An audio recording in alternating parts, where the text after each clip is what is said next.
Technology. That's all I'll say. Technology. Yeah.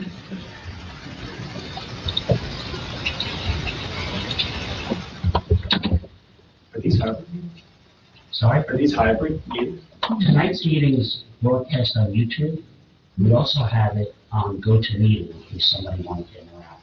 But we'll be discussing that option later on in the meeting after our presentation with Girls and Parents. Okay. It is being recorded right now. We're ready to go. Very good. I'm asking you, out of respect to these meetings, as I just did with the rest of these silence and cell phones, you have not done so already, and Nancy, would you please read the essential minutes? Pursuant to the Open Public Meetings Act, adequate notice of the 2023 meeting dates was published in the Courier News and Burnersville News on December 8, 2022, and posted at the Municipal Complex and the Borough Library. Action may be taken. Would everybody please rise and join us in the I pledge allegiance to the flag of the United States of America and to the republic for which it stands, one nation, under God, indivisible, with liberty and justice for all. Thank you. Nancy, roll call, please. Councilman Lemon. Here. Councilwoman Murphy. Here. Councilman Cortello. Here. Council President Smith. Here. Councilwoman Weibel. Here. Mayor Corleano. Yeah. So I'd like to start this evening honoring an institution in our town, a very long-standing institution in our town. We share this institution, which is Gilsing Bird School of Chester. Typically, the school buildings are, not typically, but the school buildings are all in Chester, on the Chester side of the border, and the fields are on the PEAPACK Gladstone side of the border. We like to say that we got the better. Okay. That having been said, I would like to invite the members of the Gilsing Bird School boys soccer team up so I might read a proclamation to them. I'd like to also invite head of school up, Sydney Rowe, to join in as well. And the coaches are here. We'll go to welcome. Come on up, Tom. How are you, Mason?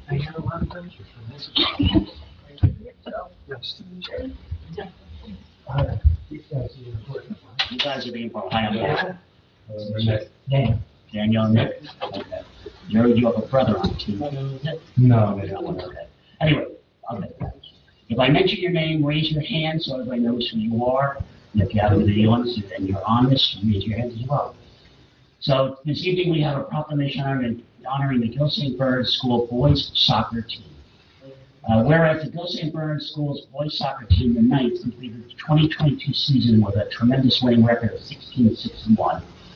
And whereas they won the NJSIAA non-public B state championship this year for the 7th time since 2010. After the team won the same title in 2021, its 4th straight such win. And whereas these accomplishments clearly demonstrate their dedication, hard work, and team spirit, and whereas the commitment and success of the team members were guided by a dedicated coaching staff and were fortified by the enthusiasm of their families and friends, and whereas the members of the 2022 Gilsing Bird Schools boys varsity soccer team winners were, okay, this is the part we have. Dan Castro, Alex Chidowski, Nicholas Collins, Michael Dumiak, Jack Ferris, Brandon Ferreira, Jonathan Ferreira, Joseph Howard, Jacob Lavoie, Michael Marino, Robert Nesmer-Kelly, Dylan Palmieri, James or Jack Ryan, Dan Scully, Matthew Siegel, Nathaniel Shen, Ryan Smith, Daniel Spataro, good job, okay, Chase Stolarski, Charles Taliano, Michael Taliano, George Taylor, Dan Vasquez, and Max Ford. And coaches, raise your hands, George. Whereas the coaches, Tony Bednarski, the assistant coaches, Tim DiPaselier, okay? Did I say that right? Yes. Okay. Caesar Rincon and the assistant scupper proved to be invaluable to the team's efforts. And whereas it is fitting and proper that all involved in this prestigious effort be recognized in a public forum. So, therefore, be it reclaimed on behalf of the council, listening behind you, of the Borough of PEAPACK and Gladstone on our residents and community, that I, as mayor of the borough, do hereby commend the Gillis St. Bernard's boys soccer team for their accomplishments and wish them well in the future. Congratulations, John. Thank you.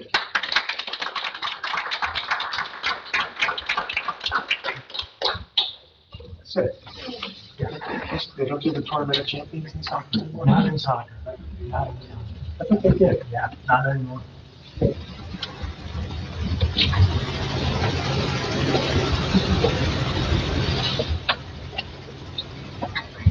So, was it hard doing this? Extremely hard. What? Extremely hard. Extremely hard. Ups and downs. Nothing's Ups and easy in downs. life. Okay. So, yeah, that's very well said. Okay. It's not supposed to be easy. It's supposed to be hard. Okay, hard is what makes it great. All right, good job. Thank you. Thank you. Thanks, everybody. Thank you.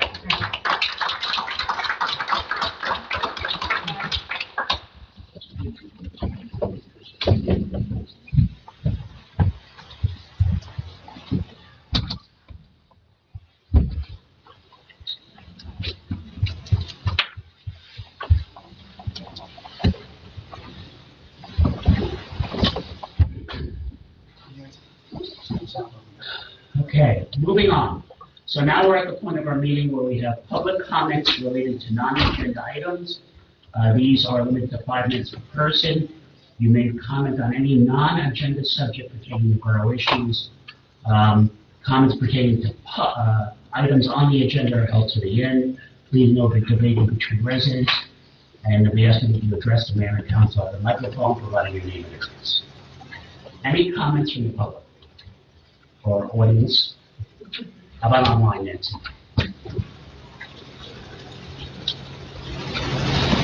No. Okay, nobody? Okay, very good. Moving on. Anybody last chance? Very good. Old business. So the only thing I have for old business is not on the agenda is the mayor's punch list. You all got your assignments. You're all working together on that. And I'm very excited to hear the first presentations as they come about come March. That's all I have. Any other old business from members of the council? Seeing none, moving on to new business. This evening, I'm sorry, Mark, just one thought. Did we decide what we're going to do with the old dentist's house at the corner of Liberty? that's one. That's on the punch That's Park House. That's one of my punch lists. Okay. Okay. Moving on to new business, this evening we have a short presentation from Anthony Melillo, the principal of Melillo Equities, regarding stormwater management of the Lackawanna Assemblage, which is a project that Mr. Melillo's company is shepherding. The floor is yours, Anthony. Thank you. So thank you, Mayor and Council, for the opportunity. My name is Anthony Melillo, Managing Partner of Melillo Equities. I wanted to speak tonight to kind of bring you up to speed with how some of the DEP regulations, as they're kind of going through the works, how they are impacting the project, and how we are adjusting the project to accommodate for that. But we believe that the project in full, the spirit of the settlement and in the spirit of the downtown and what we had originally spoken about, I believe we're still in lockstep. But I wanted this opportunity, obviously, to speak to council and get their remarks and show them what's happening. So what I've done is I've provided 2 plans. One is a 3D, one is a 2D. I've actually shown on both screens. I showed the 3D, obviously, because that helps with people that don't necessarily look at site plans. But we're going to start with the 2D so that I can just kind of provide just the general area, what's around, and then work on 3D model. Give me 1 second, please. Yep. So the new council members know, and so members of our residents who are in the audience know, what Anthony is talking about tonight is something that was approved, 2.5 years ago, as part of Incorporated into our. Incorporated into our. Still, housing. those supposed to be for land use. Okay, this is allowed by ordinance, however, Mr. Malillo will still have to go for a site plan, for this project to our land use board. And what was proposed was a mix of housing and commercial development, basically surrounding Lackawanna Avenue off of Main Street. So that's what you're gonna be looking at here on the map, when you see the road, and let's point that out. So just so the new council members know. And as a result of our coming to an arrangement with Malillo Equities, Malillo Equities is committed to make a substantial contribution to our affordable housing obligation, which allowed us to settle around the settlement. Okay? Okay. Okay, so what you're looking at here is what we would call Lackawanna Village. It is a mixture of two lots, both Lackawanna on the bottom, which is, I believe, 7 to 37 Lackawanna, and up top, 219 Main Street. So two lots. This also incorporates Lackawanna, the road itself, which was said to will be vacated to create one contiguous parcel. To the top of the screen, you have Main Street. Just to orient everyone, top of the screen is Main Street. To the left of the screen is also Main Street. So this is the Gladstone House in the far top left corner. You have the train station on the bottom portion, and let's say Rail yard, not a train station. oh, sorry, the rail yard, New Jersey Transit, following along parallel, and Liberty Park to the right side. For points of reference, building A here, that's green, this is the stable building, obviously still in existence and still occupied. Building D, this pink building is the prior Bevel building, just to give you some orientation. So what we've done here is, you're gonna have to follow my cursor, is there's two things that are happening. One is this project sits within a floodway and a floodplain. Within the floodway, which is this marker right here, from this south, that area is not only restricted, but generally speaking, not allowed to build. You're not allowed to change, encumber. If anything, you could remove impervious to put back grass, but you can't go the other way for obvious reasons. But you can match whatever footprint is there already, right? You can match the existing footprint, but in terms of building new structures or adding new impervious, that's traditionally not allowed. Up above, you can see my cursor up top. This, which cuts the project in half, is the floodway delineation. It's the 300-foot line from the river, from the PEAPACK Brook. Why this line is important is because it shows that everything from here to the actual floodway is regulated, which means you can build, but DEP restricts what you can build. And there's different calculations, and we don't have to go into that, but honestly, that's why we have professionals. But generally speaking, there's calculations in terms of stormwater management, and what we'll be talking about tonight is the base flood elevation. So the new regulations that have been, at least are being discussed, will likely be approved at some point in time. They're planning to increase the base flood elevation by 2 feet. Why that's important is because it takes this floodway line, which is on the bottom portion, and slides it up almost to, or if not into, building D. So what it does is it then restricts building D from there being any change. And in terms of regulation, if a project in its whole is substantially changed, and substantially is a very ambiguous term, but generally speaking, if you're doing renovations in the regulated areas, that buildings that are actually in the floodway then actually are pulled into the process, even if they're grandfathered. So it's not the same type of land use law that gives us the protections from the municipal realm. If that makes sense. Nancy, are these new regulations that he's referring to, is that what we're going to be looking at with our ordinances? That I think some of them Yes. are, yes, That's exactly right. Okay, so you. Yes. That's exactly right. So So this is we're all on the same page. yes.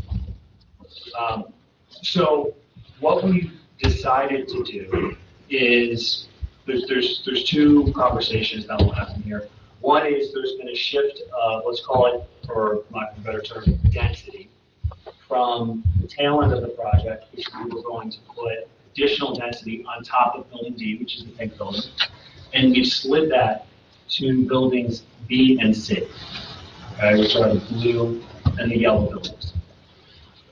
What we also have contemplated, the second point, is shifting parking from the lowland to an upperland, and moving it from further from the project closer to really the kind of the epicenter of this proposed downtown, which is where this proposed lot will be, and we'll dig into that.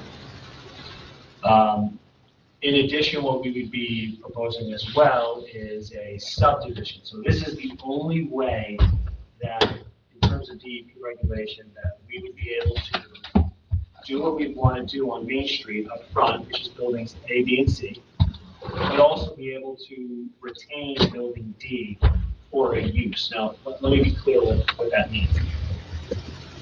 We would be allowed to park in building D. So we would have a above ground parking structure. It would technically be really the only use that you'd be allowed to do.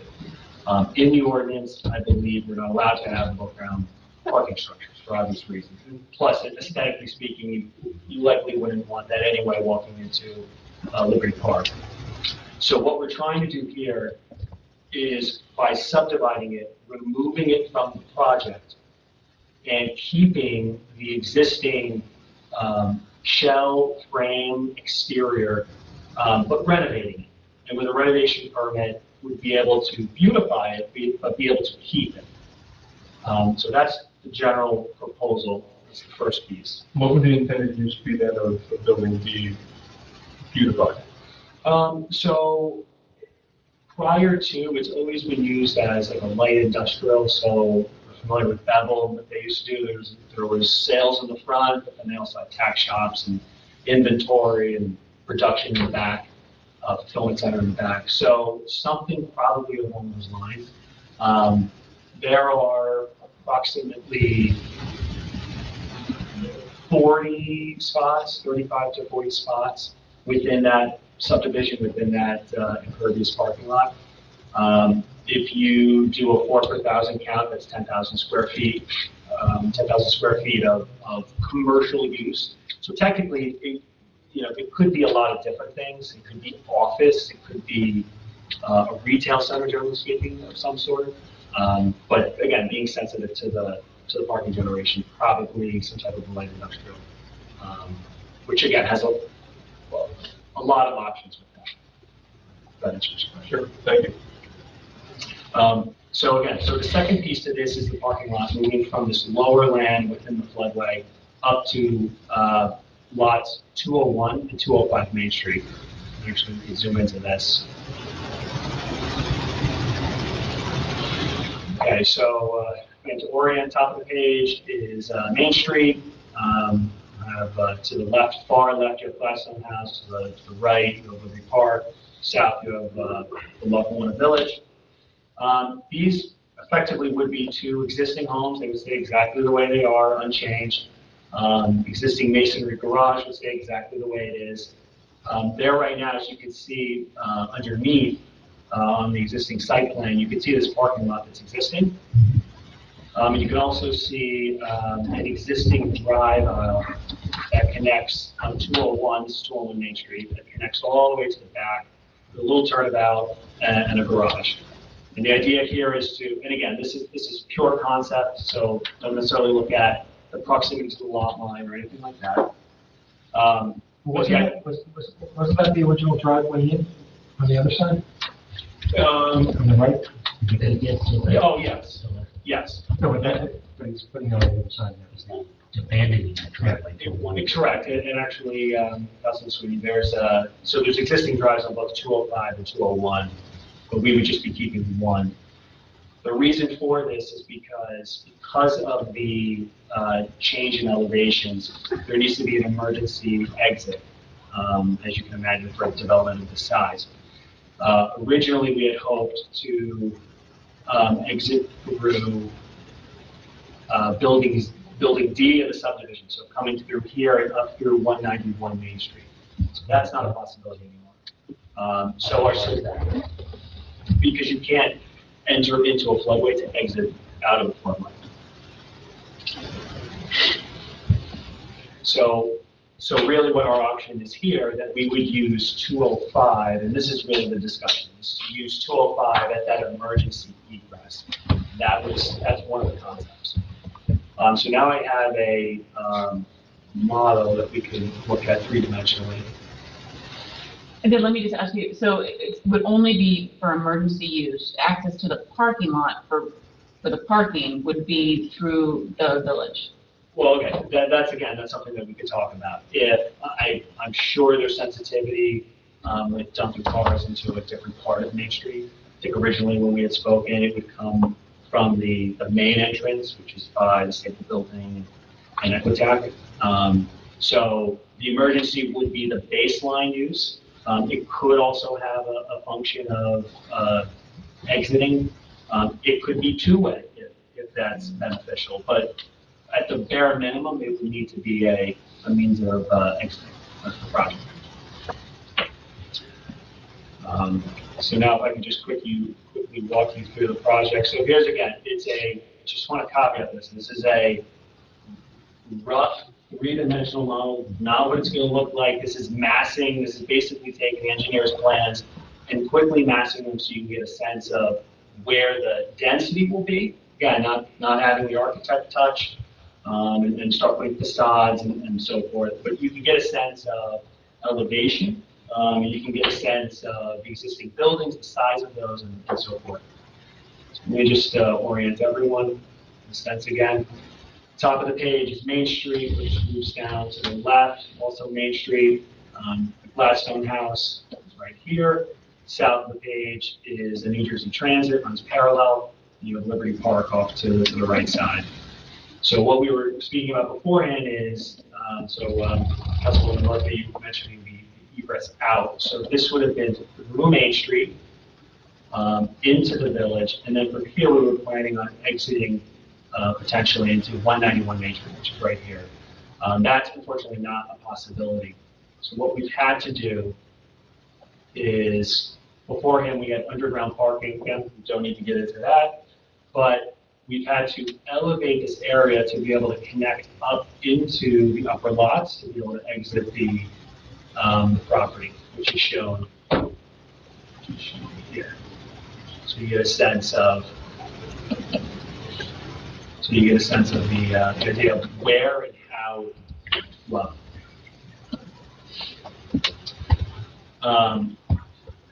And I would say lastly, just in terms of getting a sense, this is really what's being proposed for the downtown. It's tight, it's dense, but it's regulated to one area. We've compiled enough parking in that immediate area to sustain it and support it.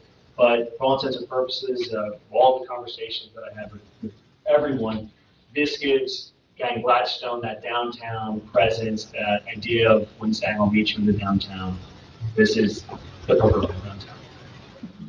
Now that we're in 3D, when you say the density of the building is going to be increased, are we getting higher? And are we within the? No. So that's okay. That's okay. So I'm not asking for a change in the ordinance. I'm actually, let's talk through some of those.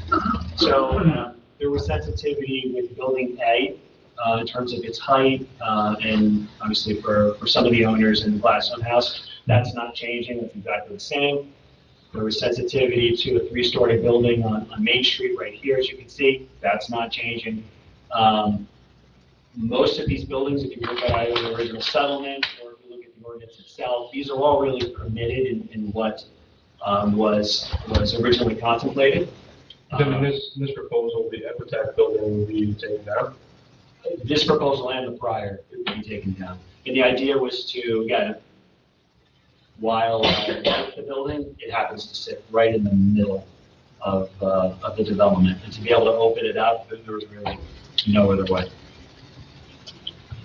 So we have here just a couple last points. We still have our underground parking on one of the buildings, which again, from a DEP standard, is still allowed. There is no more underground parking within this building. There will be first floor parking, which provides at-grade access to people that are parking, which is, again, fantastic. We felt was very beneficial. But for the most part, we still have a few spots for that shorter 10, 15-minute quick parking. You'll have promenades and designs. So again, this is very rough, so please don't judge based on this. But for the most part, what you see here is virtually the same as what was proposed, except for Building D, which will stay in its entirety exactly the same, and the parking lot back here, which I'd like to discuss, which has been expanded but allowed to connect into the project and provide access out of the site for emergency purposes.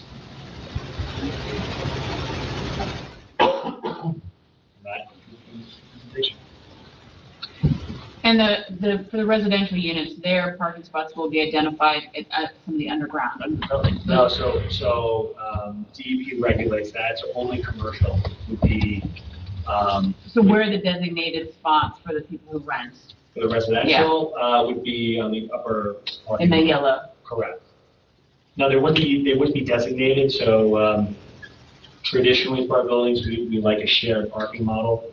So when you designate sometimes, again, if there's happens to be a commercial use that happens to use more than one person.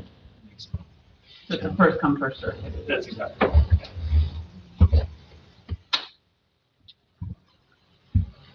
So I know this project, we've been through a lot. The parking on what, the two Main Street lots, as we both know is going to be Main Street, because that is a different zone than Lackawanna.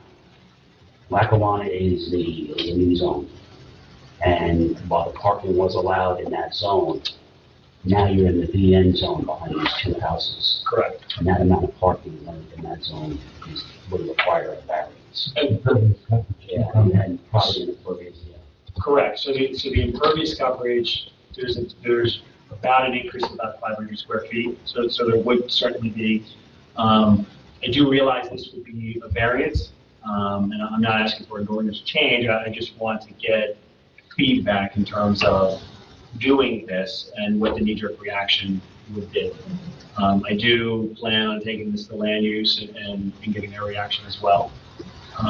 But I think to some point, it's a bit of a necessity, whether there's the total amount of parking that's proposed, or whether it's, slightly downsized, but to provide access. Even if that was just a driveway to the exit, we'd still have a significant amount of impervious coverage there. So there's a safety aspect to having that parking lot there, because it doubles as the exit. I'm sorry, so explain that again. We're going to be exiting from the other side of the yellow parking lot there. Yeah. So even though you're probably in the variance for impervious coverage, you have a rationale that this is just to have a driveway there for the emergency purposes.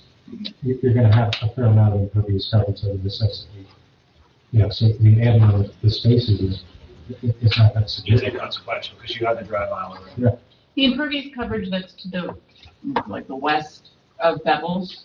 So if you scroll out a little bit, exactly. Yeah. So what is that? Is there going to be any parking there?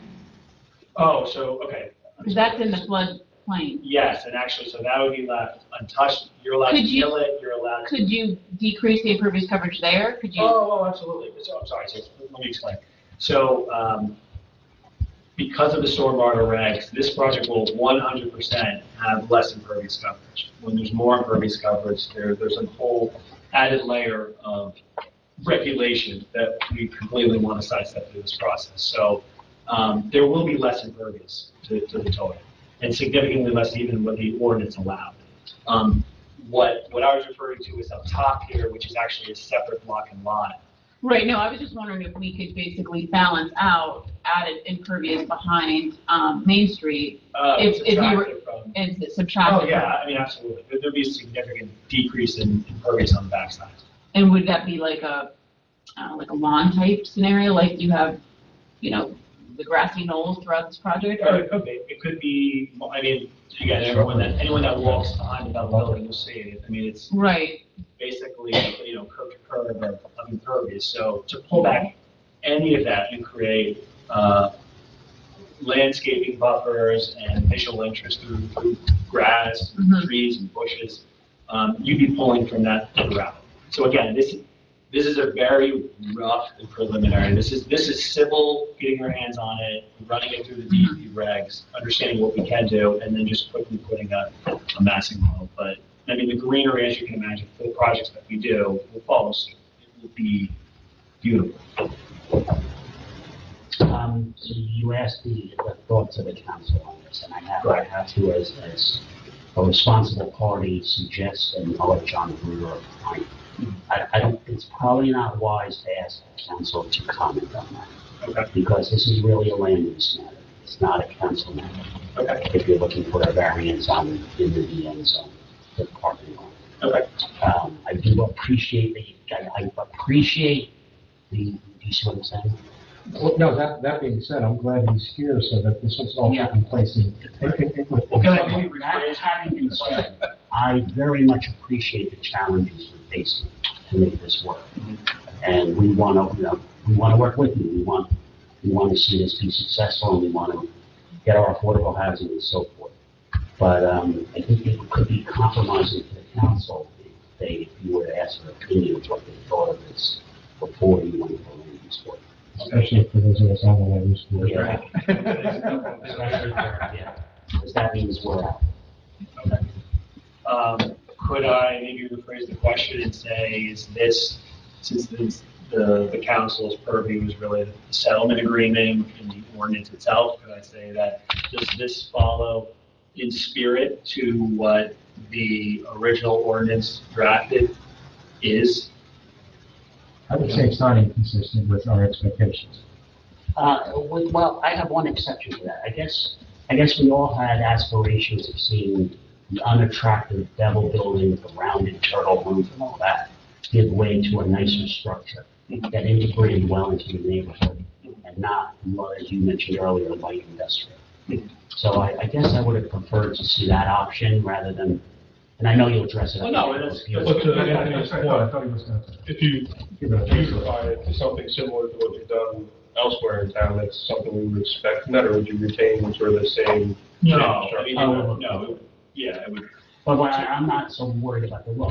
I have. You're saying that you potentially use. The use, Correct. And again, that might just be worth the conversation there. If the direction we're moving is light industrial, and we're looking for something that's more retail of a sort, that's something that we could certainly look at. Retail. But again, the aesthetic Office or something like that. Yeah. But there's not, originally that building, originally the building that was replacing that had housing in it.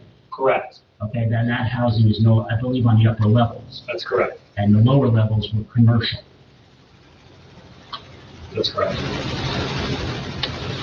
And not this exact term, you remember these. Yes. Okay. I guess I kind of like that idea better than when you mentioned light. Okay. Oh, that's good to know. Okay. That would be my thought. Okay. So the recommendation is to schedule a meeting with the land use board, yeah, and have them apply. You can go to land, as you well know, you can go to land use board for a conceptual. Sure. It's inexpensive, and just, guys, tell me what you think. Yeah. I would think that would be the next best step. Okay? Thank you so much. Thanks, Anthony. Like, we're very appreciative of you keeping us abreast of what's going on there. And I at least I and our colleagues see the challenges you're facing when you get into civil engineering and the DEP regulations and all that. Slow going, but. Any possibility of changing the grade such that the former exit would no longer be going through the floodway? The original emergency exit. No, and then that's the There's no problem. way of changing. No, DEP won't allow that. Yeah, so in the floodway, you can't change it. I understand, but if you change the grade at the point where it enters and exits the floodway, In other words, raise that portion. You of could the only land. steepen it, and to that point, with every action, there's a reaction. So they're saying you add steepness here, you have to decrease it there. And when you look at the site holistically, conceptually, it makes sense, but it's. But there's no way to do that, so you gain the parking back where you originally had it, and you gain the exit back where you originally had it. Unfortunately, No. The house is made into two basements, that way. Okay. We appreciate it. Thank you. Thanks, Evan. Okay. Okay, next item of new business, I'd like to ask Chief Ronki to come up and give a presentation for the council. This was not on the agenda.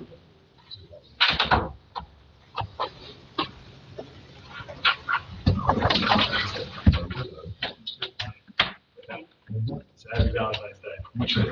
What do you like again? I know. I was eyeing those, there they are. There are cupcakes over here too, Yeah, I know. Thank you.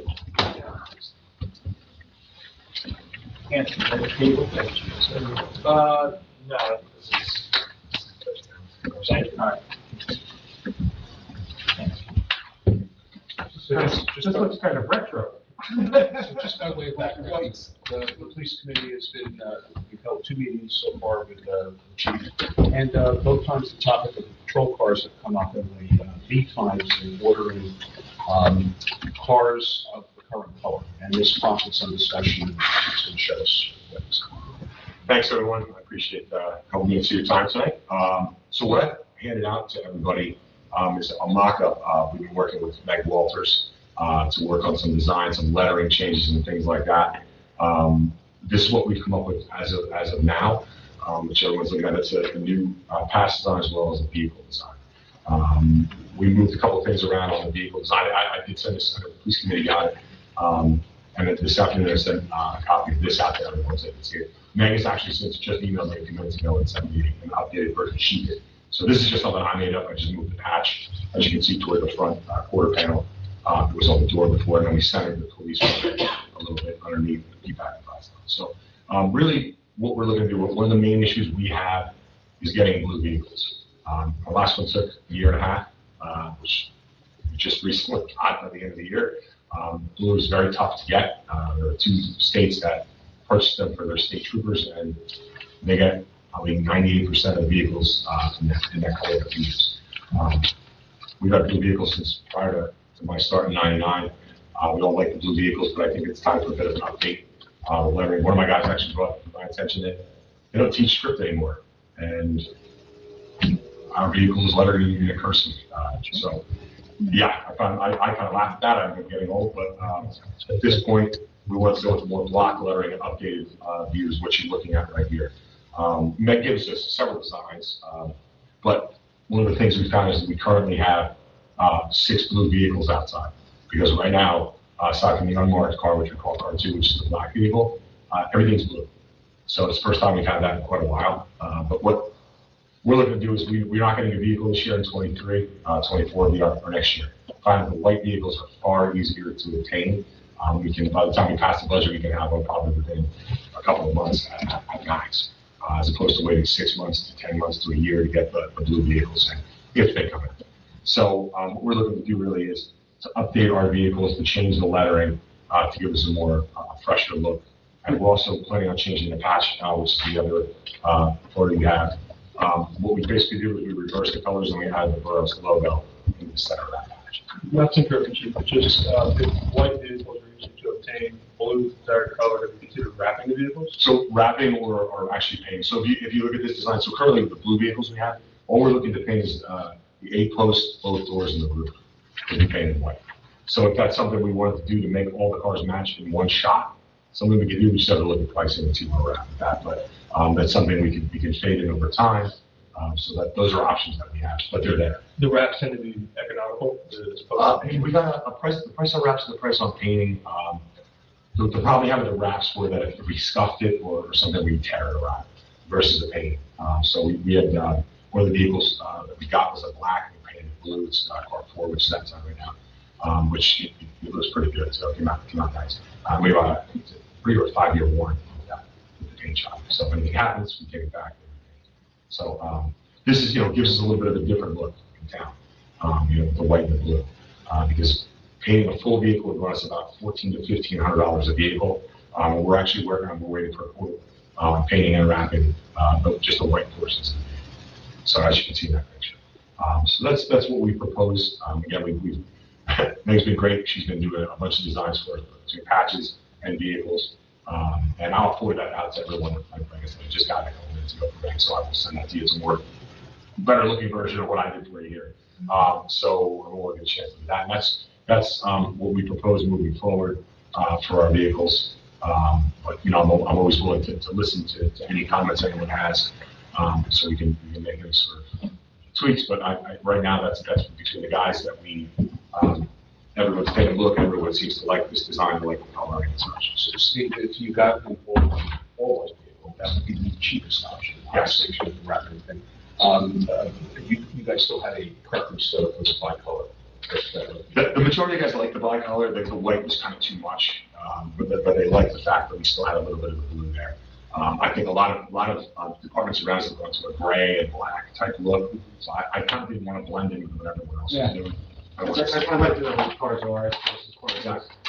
I think that was the reason years back. I think before I started they were white, and they went to blue because there was some issues happening where cars would show up. I know one of the guys years and years back, somebody was accused of something, and it turns out, oh, we don't have white vehicles, we have blue vehicles. And all of a sudden, our guy was off the hook because we weren't driving a white car. So it's definitely there's a comparison. Obviously, to go with the darker color. We can hide better. That's not, to me, what we're all about here. We're all about being seen. When we roll through our neighborhood, I want people to know that that's our patrol vehicle coming through the town. So I think you're on something very good. I love it. The only thing I'd ask you to think about is rather than the patch looks great, and I'm fine with the patch, but rather than putting the patch up here, just put the borough logo. Because you already have the word police. So having it twice on one side, I don't know if that's necessary. New Jersey's kind of obvious, but just maybe the borough logo alone, rather than the patch on the car.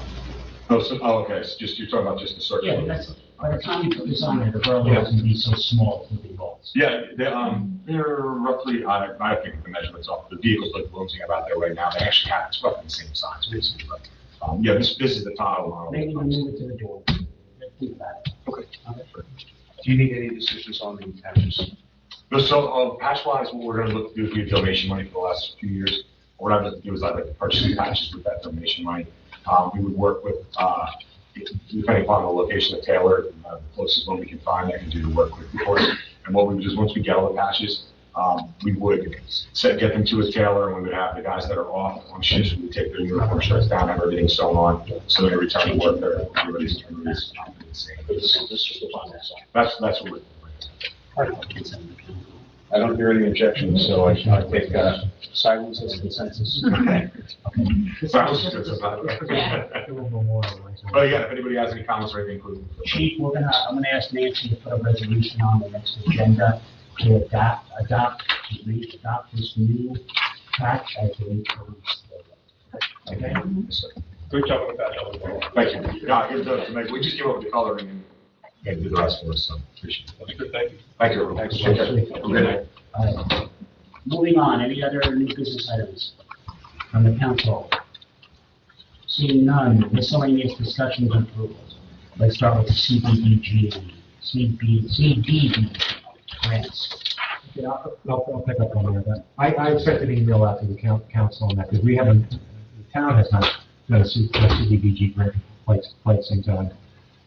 And I want just people to start thinking about it. Since that, I sent that email out, Bob Wojewicz, Matador, who was doing the building on the Swift property, which is Group Homes, as well as Bethel Bridge, which is going to be built at Group Homes. They are going to be applying for a CDBG grant for purposes of dealing with the drainage over there on that property.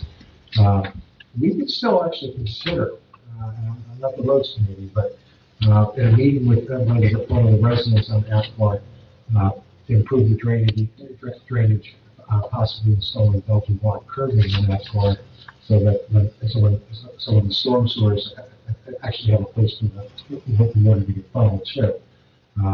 We might stand a chance of getting that,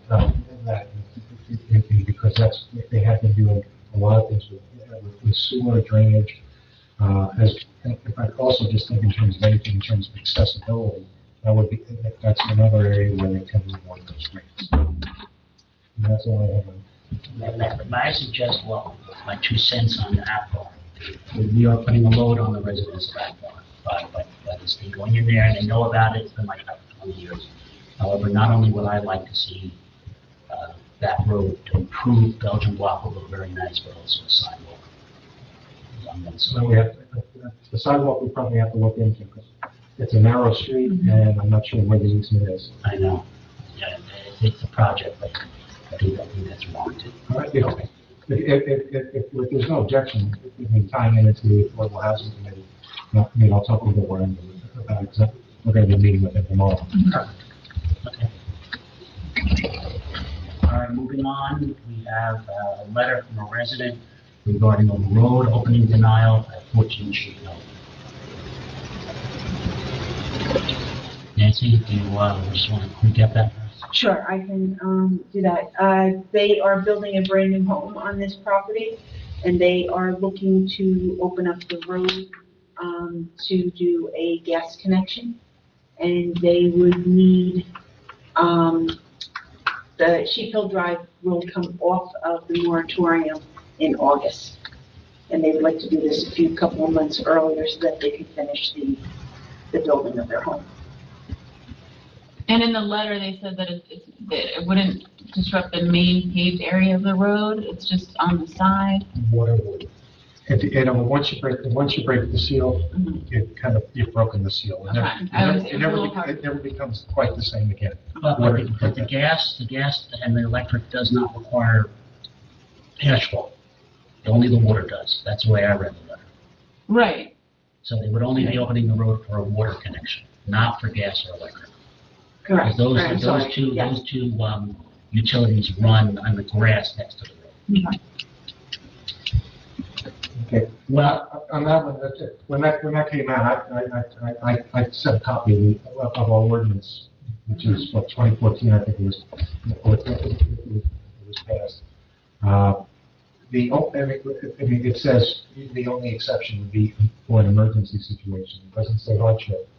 You might want to consider, if we're going to grant a waiver, we might try to consider revising that ordinance. So the thought I have there, John, actually, I agree with the ordinance completely. I don't want to tear up something unintentionally, but in the existence of a new construction. Right now, in this case, the moratorium's up about 4 to 6 months from when they're proposing, so it's not too far off. But if someone was building a home on a road that was just done 2 years ago, not that we have that too prevalent in the area, but someone had to wait 3 years. It wasn't that long ago we had a request come in and we turned the person down. I think that they were able to work around it, without opening the road, but we did turn them down. Was it for a new construction build? No, it was an existing house. I would be less sympathetic to a new construction bill because they've already done, you would think that they've already done through a lot of the land use ordinances to see what, what they need to comply with in building a new home. Whereas somebody who's having a contractor come in to connect the house to gas for the first time, they're not necessarily hiring an attorney or an engineer. Right. Yeah, I can see though how somebody might miss this. I was just reading in Arizona, they're giving building permits, but nobody can connect to the water. So somebody spends. Homeowners right here. Yeah, so just to finish this thought, say you spend $2 million on a house and you go to flush the toilet and you can't have any water and the house is worthless. So, I see our job as making sensible and reasonable exceptions to the general rules. Are you Mr. Caruso? I'm his son, so I'm counsel for the Caruso I company. can't allow you to speak yet. Okay, that's perfectly There is fine. a public comment portion, but perhaps we'll make an exception to that. So you'll have to give us a moment. Okay. When was Sheep Hill Weekend resurfaced everyone? What year? Was it 18 or was it 20? It's 2018, August of 2018. 2018. So here's my interpretation of this. When I read the ordinance that John kindly copied us, I noted in the ordinance that it says When a road has been constructed or reconstructed, it's 5 years. But in the case where a road has been resurfaced, it's only 3 years. So since Sheep Hill was resurfaced 3 years ago, more than 3 years ago, what's the issue? I'm not sure because Bill Writing is the one who denied this. Oh, he denied it. So Bill he Writing is the one, yes, Bill Writing is the one who denied it. The engineer, when we get a road opening permit, it goes directly to the engineer first Okay. for his approval. So all I'm questioning is this really an issue? But Bill Ryden is generally extremely accurate. He must have had a reason. But he didn't clarify on the reason? No, his reasoning was that the road was still under the moratorium. I also read Mr. Caruso's letter, and I don't agree with all his arguments. I guess I'm a little understanding to the fact that we're 2 months away, and somebody's looking at a CO of not on a new connection for an existing home, but a new construction. Which adds variables to the community. Well, that's not enough. No, sorry. In my view, that has no bearing on it. You look at the entire picture. We're not. Hardship to the individual, common sense. Common sense to me, I agree with the common sense point. As far as the ratables go, I don't know if that's an argument, because we've always said you can't use money as Oh, that's true. You agree on the okay. But I want to hear what everyone else has to say before I give my conclusion. So Mark, I picked up on the 3 years also. I don't recall that road being reconstructed. I recall it being resurfaced. So just on that alone, I would be apt to allow construction or the opening to proceed, even if it was the 5 years. You're saying to people sometimes that, that lot that you have in tax sign, you can't move it for half a decade. Should there be sensible exceptions for economic hardship? And I think we need to change the ordinance, but right now I would go with your interpretation, and I would vote yes. Yes. So, Don, I would agree with your point on that. I agree with your point, that was a good catch. Patriot, where I live, was resurfaced shortly after Sheep Hill was, so it was resurfaced, not reconstructed, and as I read, my interpretation would be. I do also feel the ordinance should probably be amended to address something when it comes to a new construction. Not a renovation, not an existing structure, but when something is truly a new construction, I think there should be more sensible action taken. So in this case, I would also think that My opinion on it is, if Sheep Hill was only resurfaced 3 years ago, then we're not granting a waiver. I'm frankly not inclined to grant the waiver, because I remember turning somebody else in. I've been able to return more than one person now over the years, and as you grant the waiver, you're setting a precedent so that the next time somebody's tying into it, they'll come in and they'll say, I didn't know about it. I already made these plans. It's every new construction process almost goes in that direction. They want to get it done. I understand that. I wouldn't object to a discussion about for hardship purposes, but it doesn't say that right now. So my vote would be no, unless it's the 3 year. Well, let's avoid talking about a vote. We might work on resolution on this. I concur with John. I mean, I think that it sounds like this is within the 3 year, and it doesn't seem to me. I wish we knew Bill's reasoning on why he denied this, but it seems well within the statute, and it doesn't seem like we're going to have to require a waiver. But I agree with John's point about kind of changing the wording of the ordinance, and sometimes it's just so easier to have a very objective, black or white, it's an emergency or it's not emergency. When you start to grant exceptions, it's really hard, like, where to draw those lines of that gray area. So I'm not necessarily in favor of changing wording beyond emergency, and obviously we'll see these when they're denied, and we can have a discussion about it, but I wouldn't want to see any changes on that side. And the new construction thing, I guess I don't quite understand. I hate to keep agreeing with John, but I know it's really a little struggle for me.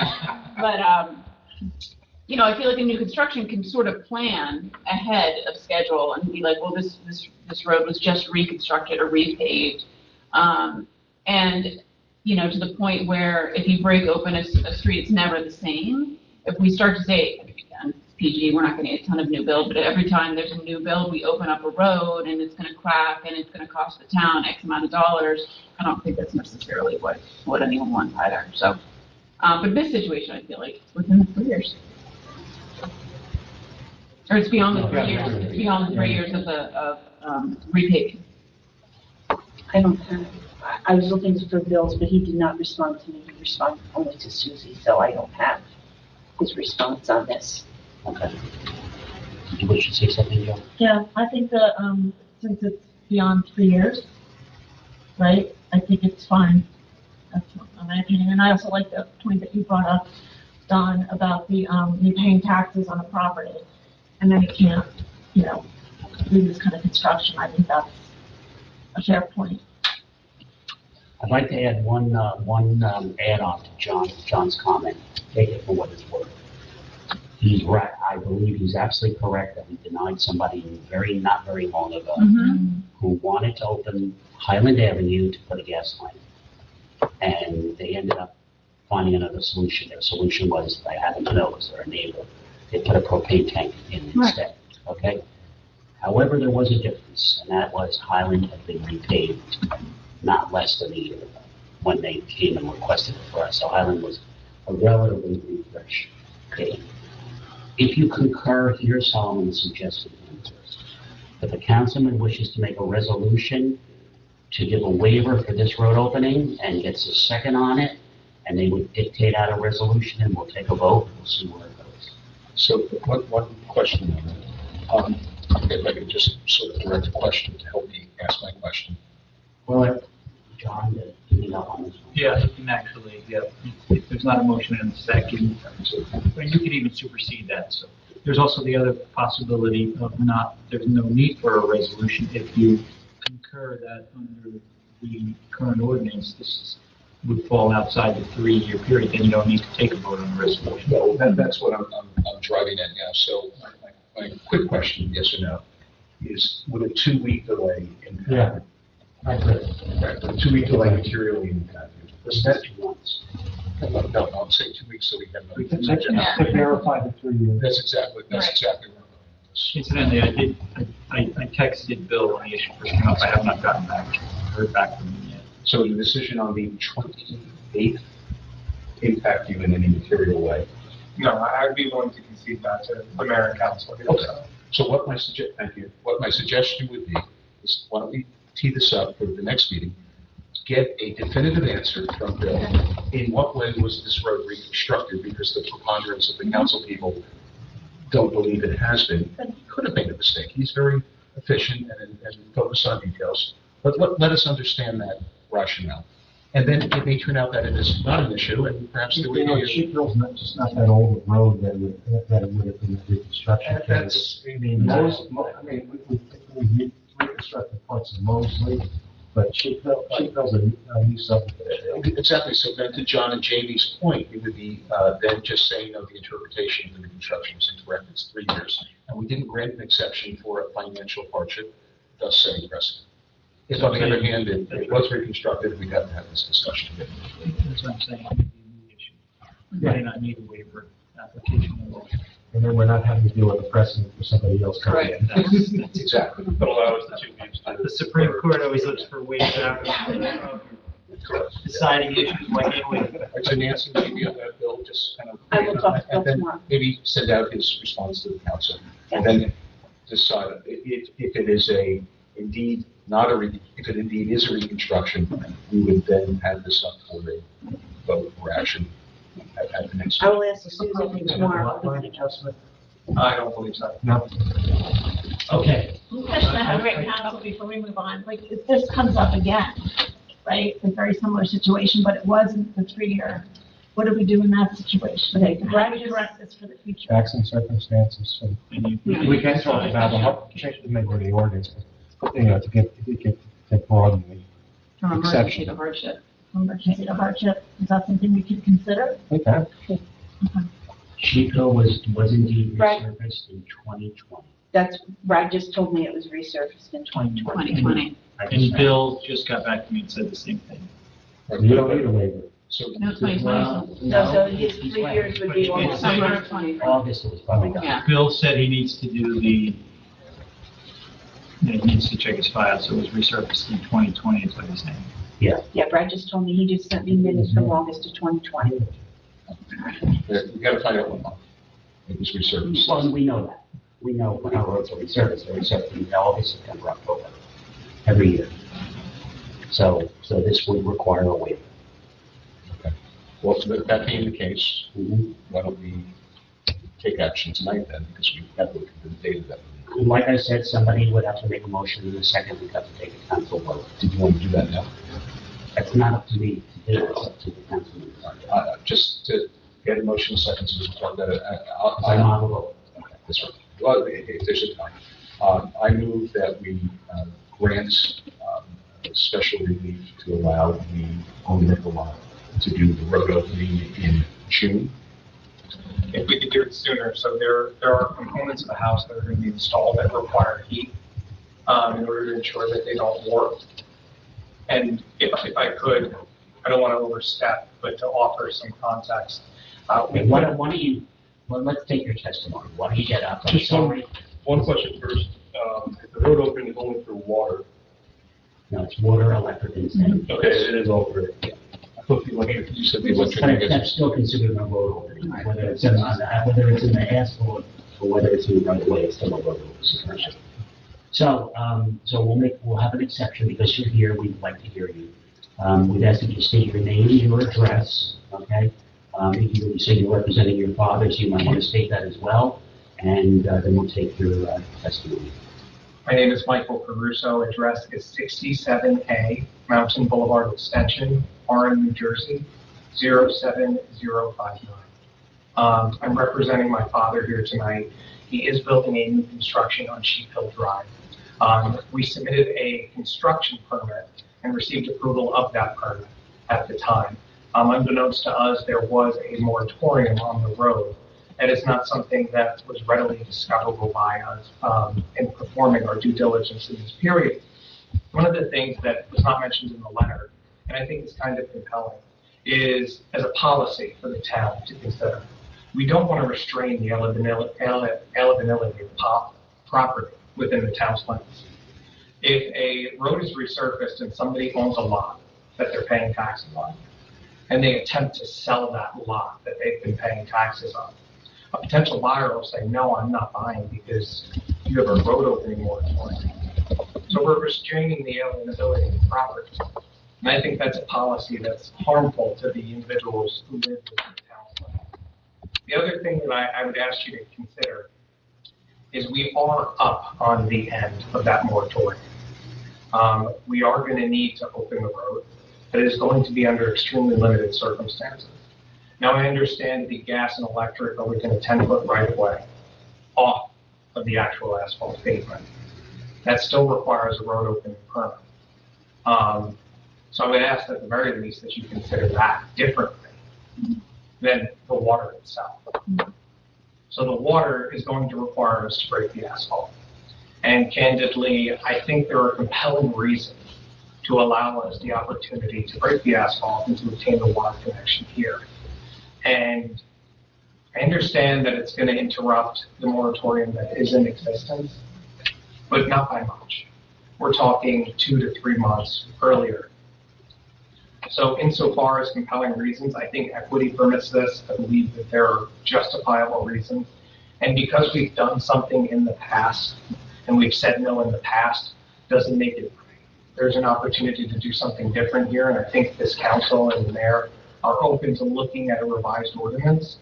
And I think perhaps this could be the start of a new precedent. So if you have any questions, I'm happy to answer them, but What would be the latest time your father might feel comfortable doing asphalt as opposed to the gas and electric? Because there's some recent conditions, you don't want to be. absolutely. So with respect to that, we're anticipating CO June. Obviously, with COVID-19 and the continued related supply chain delays, that may be pushed. So I could probably look to do that in the May, June timeframe. But what I could tell you is that if we don't need to break the road, we're not going to. And I would work with the mayor and council to make sure that the latest possible date for acquiring the water was exercised. And so an April 15th date, which is usually what we use for crews, we would have no objection or hardship with that date. None whatsoever. For the asphalt. None whatsoever. Any other question? No. Anybody else? I got a comment from our DPW director about if the asphalt is broken earlier than, prior to the moratorium, if it could have like an infrared patch. I'm familiar with the infrared patching methodologies, and yes, that is something that can be utilized in the circumstance.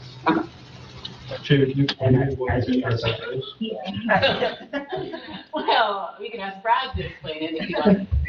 It's a way of heating. Sealing it, that's what I would heat, I'd heat seal. It's super bottom line. Sometimes they do that on newer roads. If the newer road was paved and there was an emergency repair, the utility companies will infrared the road so it looks like it's seamless. And does it just look seamless, or does it help actually physically You can tell prevent? that it physically helps. Okay. So typically the water company is going to make that patch. You're telling me that your father would assume the responsibility of ensuring that the water company made the patch in that way. So one of the things we do as a separate line of business is we do work with New Jersey American Water. Mm-hmm. So we could work with them to make sure that the restoration is in time.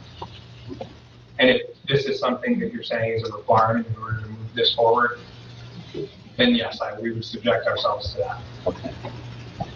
Any other questions? Thank you very much for speaking and being patient. Thank you. All right, council members, if you're so inclined to, if you want to do a resolution, we need to do it now. So I would make the resolution that we approve the road opening with the codicils that the road opening for the electric and gas to take place immediately. And the asphalt would have to take place April 15th or later using the infrared patch.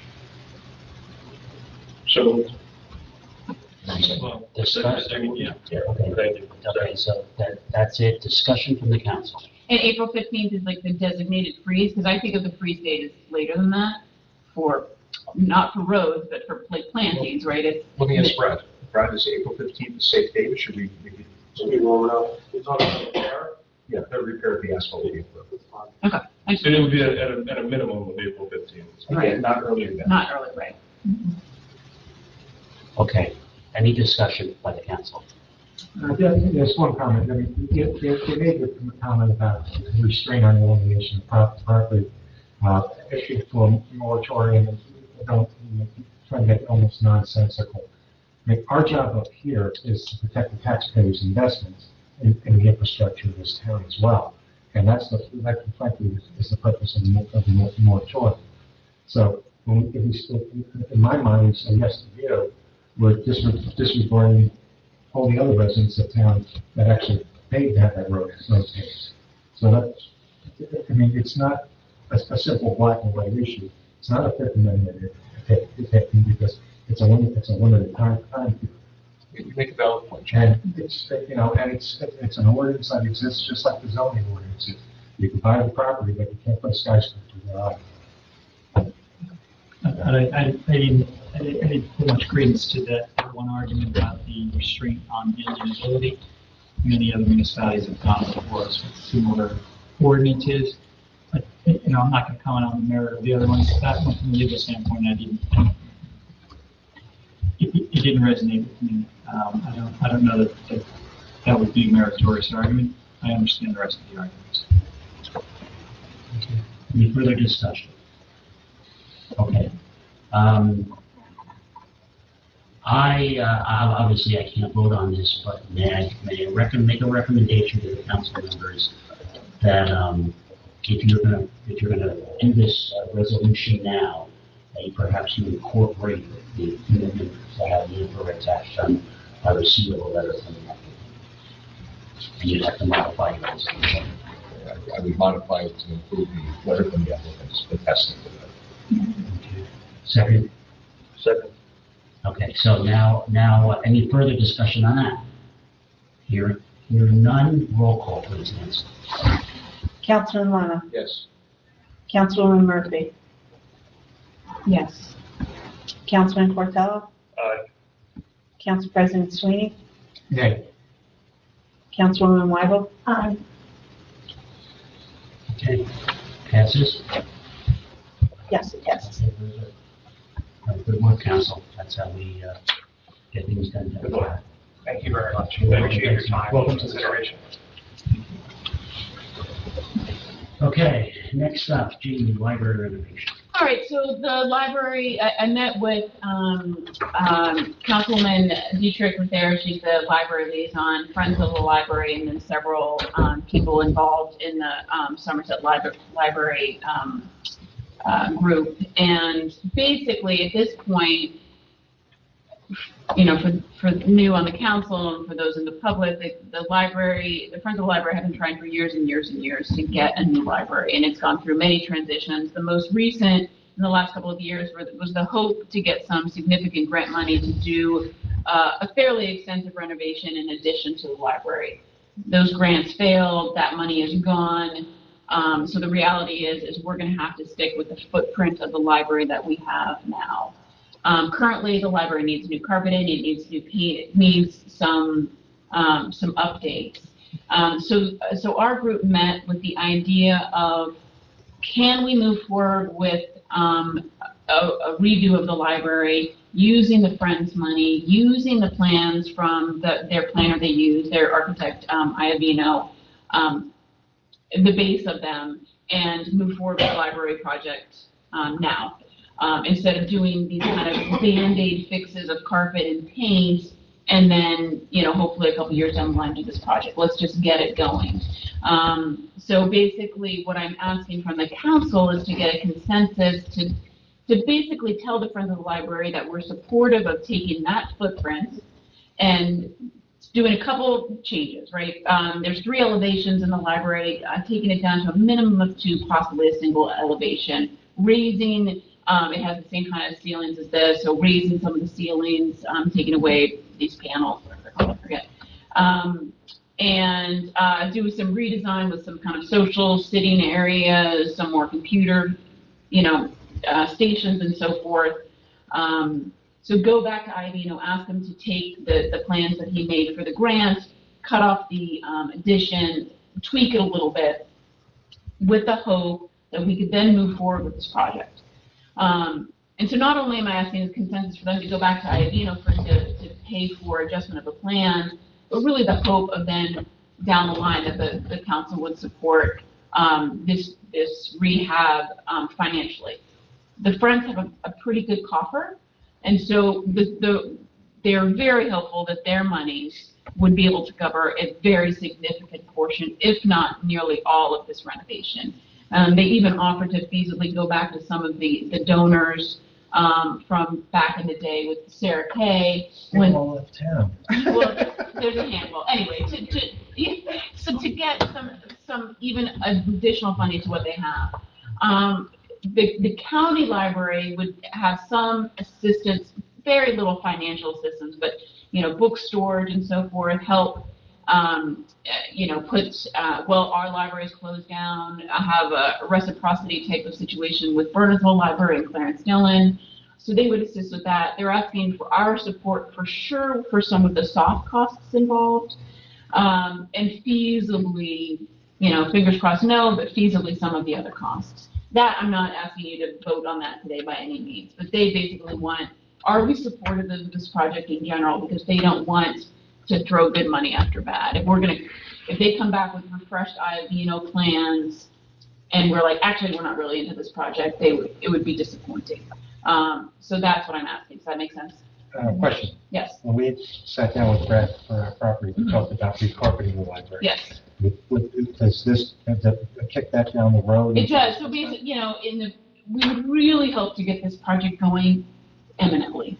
But yes, we would have to do a little bit more banding, a little tape down so no one's tripping on any carpet. So yes, I mean, we'd have to do that. But you know, I think I said earlier, you know, I just hate to invest any amount of money in new carpet and paint if we're gonna be doing a redo. It just seems silly, so. So you have my concurrence. Okay. I'm going to say, be the first one to talk here. You have my concurrence. However, I think how this gets executed is very important. You know I want to see this done, okay? And you and I have spoken on that. I think we need to do a few things. The first thing is we need to get a number from the Friends of what the donation amount is going to be, because that will determine the plans. If you go to the architect and said, look, we want this scale back, but we want the project all in, soft and hard to come in at X, $500,000. Okay, those are your marching orders. We need to know what that number is. So the Friends have to tell us. Okay. How much are they giving us to do this project? And number two, I do think honestly, this has been bandied about for way too long. I think the interaction with the architect, well, the Friends, of course, we want part of it, has to be shepherded by the borough. Yes, The and borough has to take over the project. and that was discussed, Yes, that we would be the GC. But not even that. The borough has to take over the So design they would aspect. donate the money to the town. And even the design aspect with the architect. Because, and again, the Friends will be part of it, but the lead has to be the borough. And I think that they were supportive of that they know, I mean, I think that, I think they're hopeful that this architect is gonna be the plan we use, that's used specifically for libraries and so forth. So I don't see why we would adjust plans. But they do know that the town would be the GC of the project, and it would involve them donating their funds to us, and then we use them to pay. So they would not be paying for the project directly, it would come to us. I understood, but I guess We don't need an attorney on their end involved. Okay. Yeah, but Just asking. I guess my biggest concern, and my concern would be, is that the interaction with the architect has to be turned over to the borough. Because the borough has to be absolutely assured that we can afford this project. That the plans don't go out there, and then rather than the 500,000, it's 800,000, all of a sudden, no, Friends, we can't do this. Okay, And then we so- break our word on doing the project. Right. In other words, we have to have control of the project, from design all the way through construction. In the big ones, we have to. That as well, Because but not necessarily we can't use design. the Friends of the Dodge to get around The Friends have spent tens of thousands of dollars on design and additions and this and that, and none of it was for naught. Now, some of that can be reused, but now we're essentially starting almost all the way over. Well, not necessarily. I mean, the plans, if you look, I mean, I don't have them with me, I should have printed them out for people, but if you look at the plans that they created for the grant, right, you know, it's really just chalking out that addition. It's minimal changes, and the elevation changes, they're all the same. So it's a relatively simple change. So then I guess I need the directive, do I say right now, give us the contact for Ivino, we'll reach out and say we have X amount of funds when I find the exact amount that the Friends are gonna donate, do the plans, or can I say to the Friends, go back to Ivino, tell them the budget, tell them what money you have, $0 from the council or from the town at this point, make plans that fit into that $650,000. No, I would do it the first way. I would get the number from the Friends, what the number's gonna be, have them write the check, we'll put the money in trust, and then the borough takes over interaction with the architect. And that will tie in, I know that's a harder sell to them, and they can be part of it. I'm not saying they shouldn't be part of it. They need to be part of working with the architect. But because you're doing it that way, first of all, John's absolutely correct about the bid laws. Okay? Which we went over that. right? Yeah. We explained all of But that. most importantly is that the borough then has assurances that what the amount of money that's for the project is what the project's gonna cost. Okay, I mean, I think that we can do that, whether we step in right now or let them go by, I don't see why that's a big difference. I think I think the borough has to, look, they had this in their hands with Iavino for 5 or 6 years now. Now we want to move it with the ball next down the field. Just to give you an example. A couple of years back with Liberty Park, we had volunteers interacting with a landscape architect, and that creates communication problems because changes are being made by people who really aren't responsible to pay it. In this case, it's us. So, I mean, just based on that, I mean, participant means we're part of the meetings, but we do have to shepherd the whole thing and take it over if we're going to do it. And we're not looking to exclude. We want them to be part of making selections of colors and materials and all that. But the borough wants to see this done, and the way that it is done is somebody from the borough manages it. But the funds, we need a commitment on the dollars, and the borough will see it through. And the borough will be the contact with the architect. Okay, I'll communicate with that with them. And then a little side note from the Let me interrupt. Let me give you an example of where I'm going. You donate money to a charity. I'm going to make it up, but Memorial Sloan Kettering Cancer Center. Okay, you donate a substantial amount, $100,000 towards their building fund. You don't go in there and help them. I think I want this here, and I want you to know. You write a check to them. Memorial Sloan Kettering hires the architect. They handle the process. They spend the money. They hire the contractor. It has to be done that way this way. It's how it will get done. That's fine. That's fine. They're just, just a lot of history for them. I understand. We need to be sensitive to that. Yeah. Okay, so, is there a consensus for me to move forward with that? Yes. Yeah. Yes, for me. Yes. Okay, great. So another quick library, item is, the Friends of the Library, are interested in putting one of those little free libraries, like the one over by, Gladstone's design. exactly, just adjacent to the tot lot in Liberty Park. Oh, yeah. Which I think is a great idea. So you can do heavy on the kids' books. So again, this is something they'll pay for. They'll donate this to the town.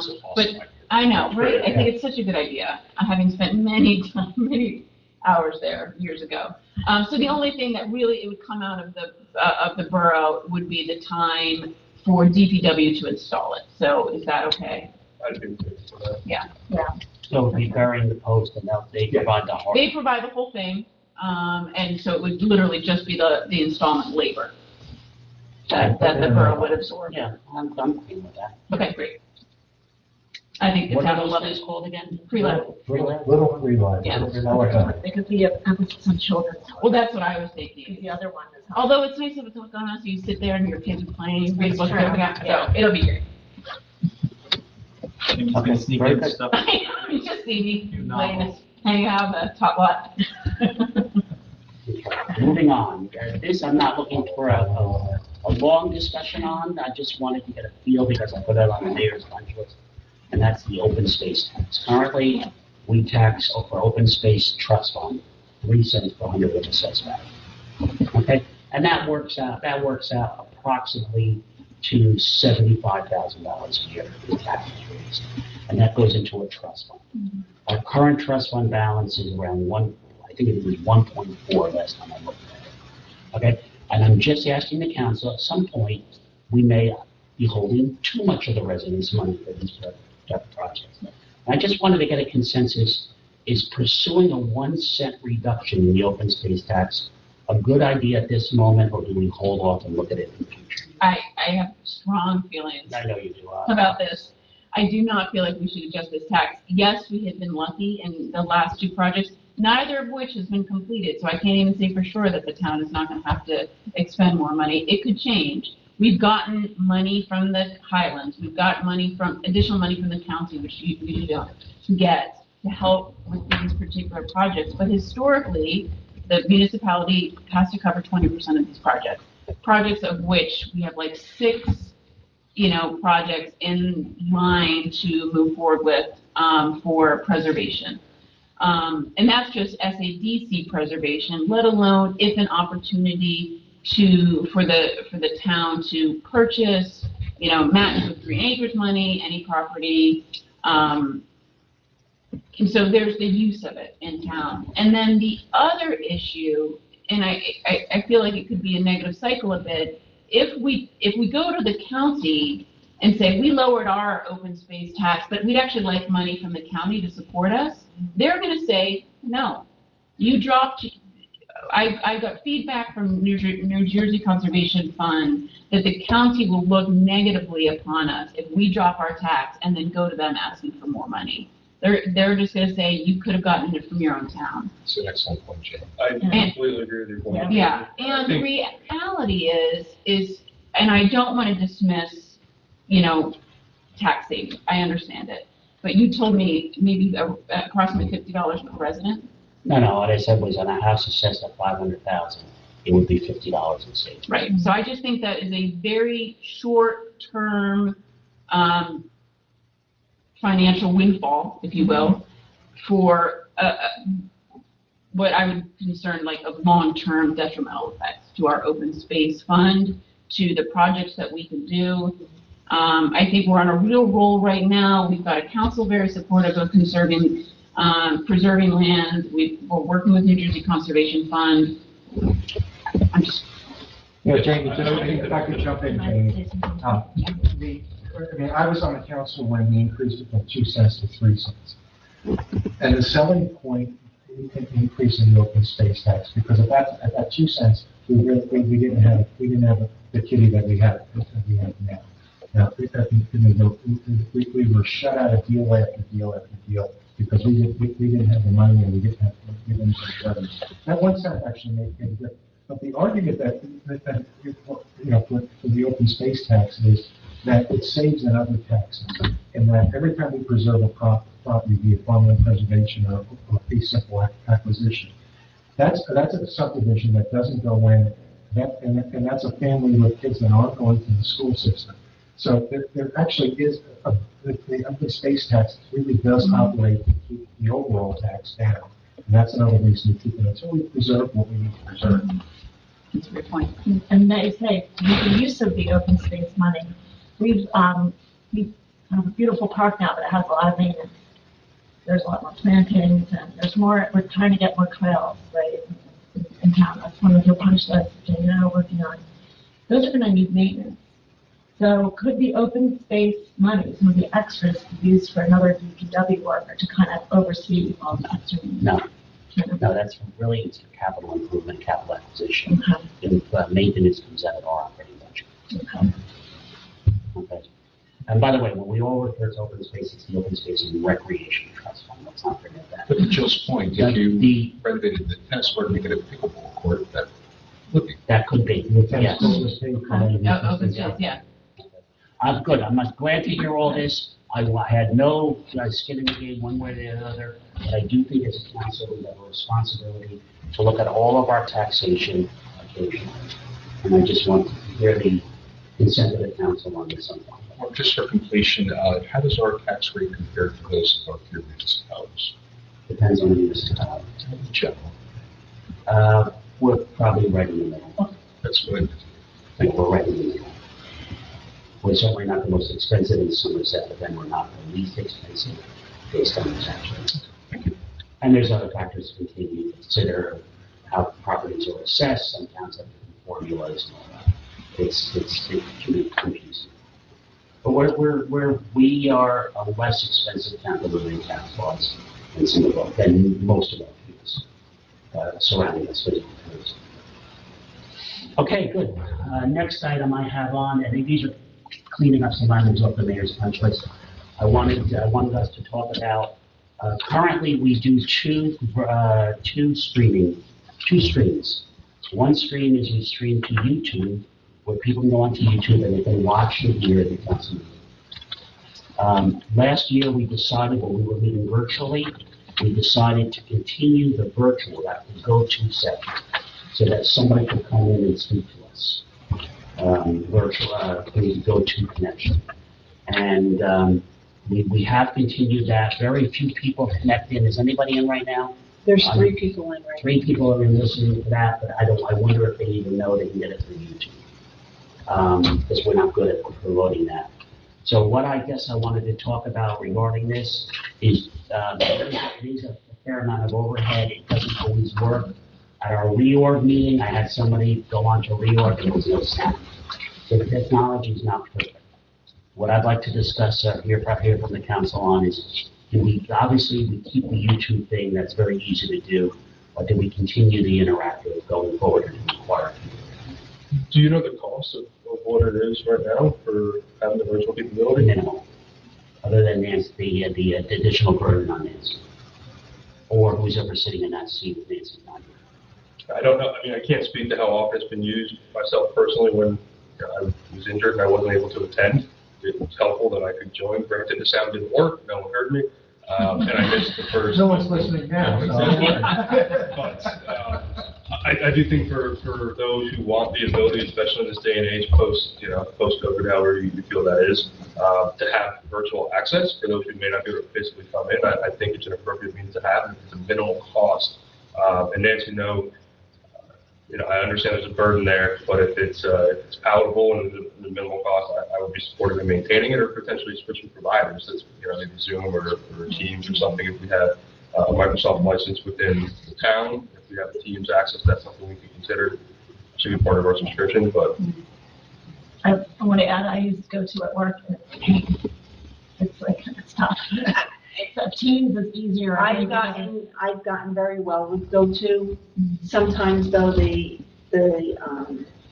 voice does not work, but because we've been using it for 3 years now, I've gotten very comfortable with GoTo, except for and the problem with the GoTo is not necessarily the GoTo, it can be our computer and what's our technology in here that's working. We agreed, or I guess the former council agreed to have summer sessions virtually as well. Mm-hmm. So without a GoTo or a Teams or Zoom platform, you would not be able to do that either, right? No, we would still keep the platform because we use it for other things. Okay. It's allowing the bi-directional communication during an official council. Understood. And on that note, the potential for disruption is infinitely higher in the GoTo situation because you don't know who's at the other end of that call, and they know. I think I want to say land use board. Land use board has an interesting. Right. So I love the idea of broadcasting over YouTube, plus people can play back at their leisure. But in terms of active participation, I don't think there's any house in the community that's more than a 4-minute drive from this building. So I would be okay with either decision. I would lean toward just using YouTube. That being said, I think I would just using YouTube. And when I was sworn in, we had to go to application. That was helpful, but in certain situations, maybe that would be. And we'll still have the subscription to go to, should we need it for a virtual meeting, and that could happen. We've had virtual meetings, non-related to COVID, where we had an emergency decision to make regarding something. How much of a burden is it for you, Nancy? It just takes, like, if we're going, it takes a little bit of time to set everything up that's going on, because we still record it, we still have the camera for the YouTube, and then the GoTo meeting. So we still have 4 things that I have to set up going up. So it just takes a little bit of time to set up, especially going from an executive session, if we end the executive session right at 7, and to get it all set up, it takes a little bit of time, but. Yeah, I agree with Eric. I think it's a nice option for elderly, residents or residents that are, stuck at home, with children or things. I just think it is a nice option. Honestly, we've been doing it now for a while, and no one ever speaks up. So there's a part of me that's like, let's give it a little bit more time. And if we just never anyone speaks up, if we put a clock on it and just no one's attending that way, maybe then say forget it. Give a window to use it. But during COVID, we had some well-attended meetings because it was logging onto your computer or using your phone versus making that very short drive, admittedly. Who has spoken on this? I haven't spoken on it yet. I'm inclined to keep these meetings. If I've learned anything sitting up here is that if you want to hear from the public, take something away from them. And that's what we're talking about. I think we'll be reversing the decision in 2 weeks or a month. So I'm inclined to keep it as is, so that people have that option to try to get it on. Would we be open to switching the provider? I mean, if we have. I'm not married to GoTo. Yeah, that I feel like you Nancy. I would just move to Teams. It's very Because I'm comfortable. On the line. I use Teams every day and I love it, but the public will be absolutely confused using Teams. And That's because we true. have it, because I'm used to using this, and because this is what we have used for the 3 years with the public, I wouldn't want to change it. Yeah. That's fair. And not everyone, everyone can get to fairness the for Sarah Jane, teams. too. You need a, you Right. can't just get Yeah, a, you can go on the web. you can, Yeah. honestly, I don't have it. Yeah, see, it's not that hard. I mean, So what let we me get, give my thoughts on this. Let me give my thoughts. Call me old fashioned on this one. I like seeing the people who want to speak to us. Okay? If there is somebody who's disabled and whatever, we can make an exception and bring them in on a single one-on-one session. I'm very open to that. But for the most part, I would like to see the people who speak to us. I think it's a tradition. I think all the other towns have gone back to it around us. And I think I'd like to see us go back to those. Let me just say one point to that. I think that's the reality. I think the people who are interested in coming to the meeting are gonna come here live. I just think it's, an option in that scenario where someone can't. I mean, like I said, I don't remember people chiming in. Again, everybody can be at the meeting on YouTube, except if you want to speak to, really it comes down to the fact that if you want to speak to the council, you have to come to the meeting. Because everybody can watch the meeting from their house, right now, on YouTube. What they can't do is without they can't interact with the council. And I'm in favor of having people come back, and you know what, if it doesn't work for some reason, we revisit in a couple months, or a year, or whatever. Can I add one more thing? I think we keep it on for like a month or two to give people good notice that it's going away, rather than just cut it off. Maybe not 6 months, but let's say 2 months, a reasonable. Have we decided that it's going away? Yeah, we haven't decided that quite yet. But your idea, what you're saying is if it goes away, don't do it immediately. Eventually, it's gonna go. No, well, we don't know that. We don't know. So, all right, so, You want to call the council? Yeah, why don't you call us? oh, come on. All right. Keep or go away in 2 months in what Phil said. Go away. No. Are you talking to me? No, 48 hours. I'm in favor to keep the option. Okay, Go. go away. Keep. Wait, I gotta vote on this, too, Go away. Go away. All right, we agree. I guess we'll have to do this again when Amy's here. No. No. I know, but Amy's Wait a minute, I have Amy's proxy here. All right. If she were online right now. I know. All right, Nancy, put this on for the next, That's what we talk about. No, you know what, put it on for the, No, that's the next meeting. yeah, I know, no, not that. Put it on for the first meeting in March, please. okay. For old business in March. Okay. Good dialogue, everyone, good dialogue. All right, moving on. Consent approval for both the executive session minutes of January 24th and the regular meeting minutes of January 24th. So, second.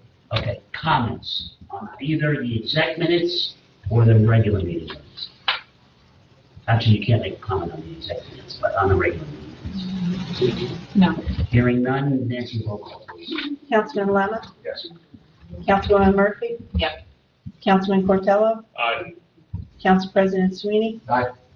Councilwoman Weibel? Aye. Okay, very good. Let's move on to resolutions. So we are pulling this evening resolutions 5123 and 5223. No, 52 and 53. Right. I'm sorry, 52 and 53. Thanks, Nancy. I also wanted to pull 51 because I have a question about it. Does anybody have any of the other resolutions other than the bill pay that they wish to pull for discussion? So we're talking 45 through 57, Excluding 51. excluding 51, 52, and 53. Because we pulled 52. Yeah. We're going to vote on 51 second. Yes. So moved.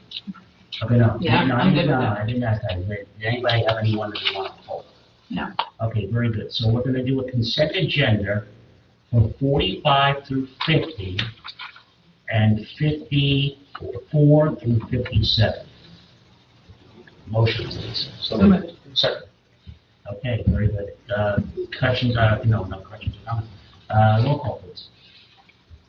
Councilman Lemon? Yes. Councilwoman Murphy? Yes. Councilman Portello? Aye. Council President Sweeney? Aye. Councilwoman Wyble? Aye. Okay, now may I have a motion and a second for 5123, which is the approval to accept the grant of 150 trees from Headwater Association. So moved. Second. Okay. Do you need an explanation on this one? No, I don't. I have a question for it. I have a question. When I was reading it, it says that the DPW's, let me get to the exact wording. It says in the resolution that the PEAPACK and GLADSTONE Environmental Commission will reimburse the borough for the overtime cost of said employee. So basically, when we brought this is a donation of trees, but it's going to require DPW to do quite a bit of work. Yeah. They'll probably borrow that, Skid steer. not the skid steer, but the thing, the augers. Skid steer with an auger. Right, sorry. For all the 150 trees and the amount of time. And there was concern that this would be, a cost to the borough. So we said it could come out of EC budget to, Okay, that's different than reimbursing. Reimbursing implies that the EC has a trust fund that they're going to write a check. no, I'm sorry, So let's modify this resolution Sure. that the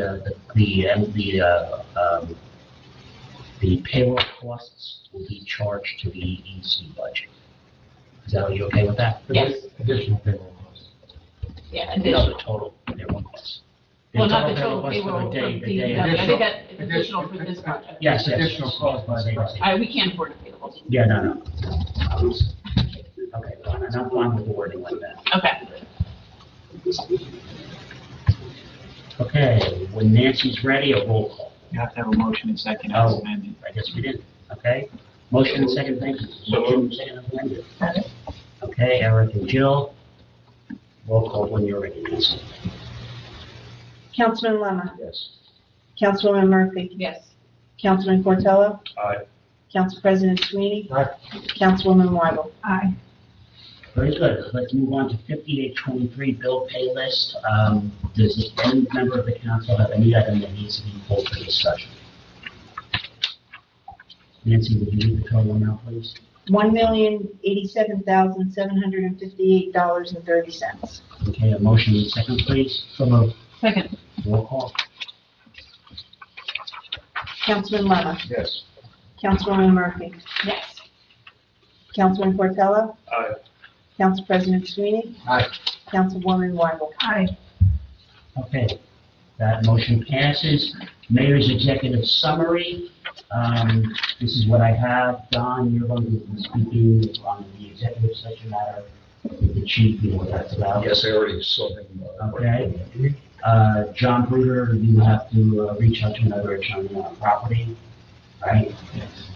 Everybody is going to be working on, or keeping in mind that we want to identify the account of the fund for all resolutions going forward. Nancy, you have a resolution you need to develop for the logo for the police car for the next meeting. And, John, you're going to be reaching out to Ryan on that part, right? Okay, very good. Public comments, 3 minutes per person, agenda items only, please. No debating, you need to come up to the microphone, state your name and address. If any member has a comment, any resident has a comment. Seeing no one, Nancy, anybody online? On go-tos? Go-to where?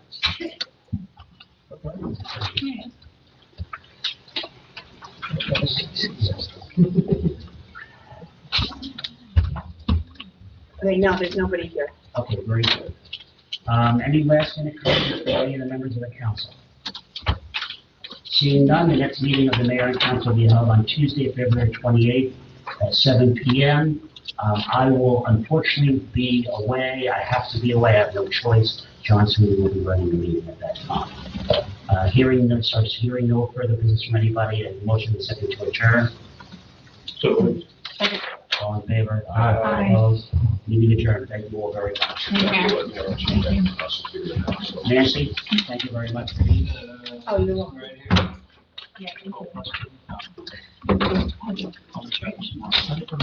Good job, everyone. except for John. Good job.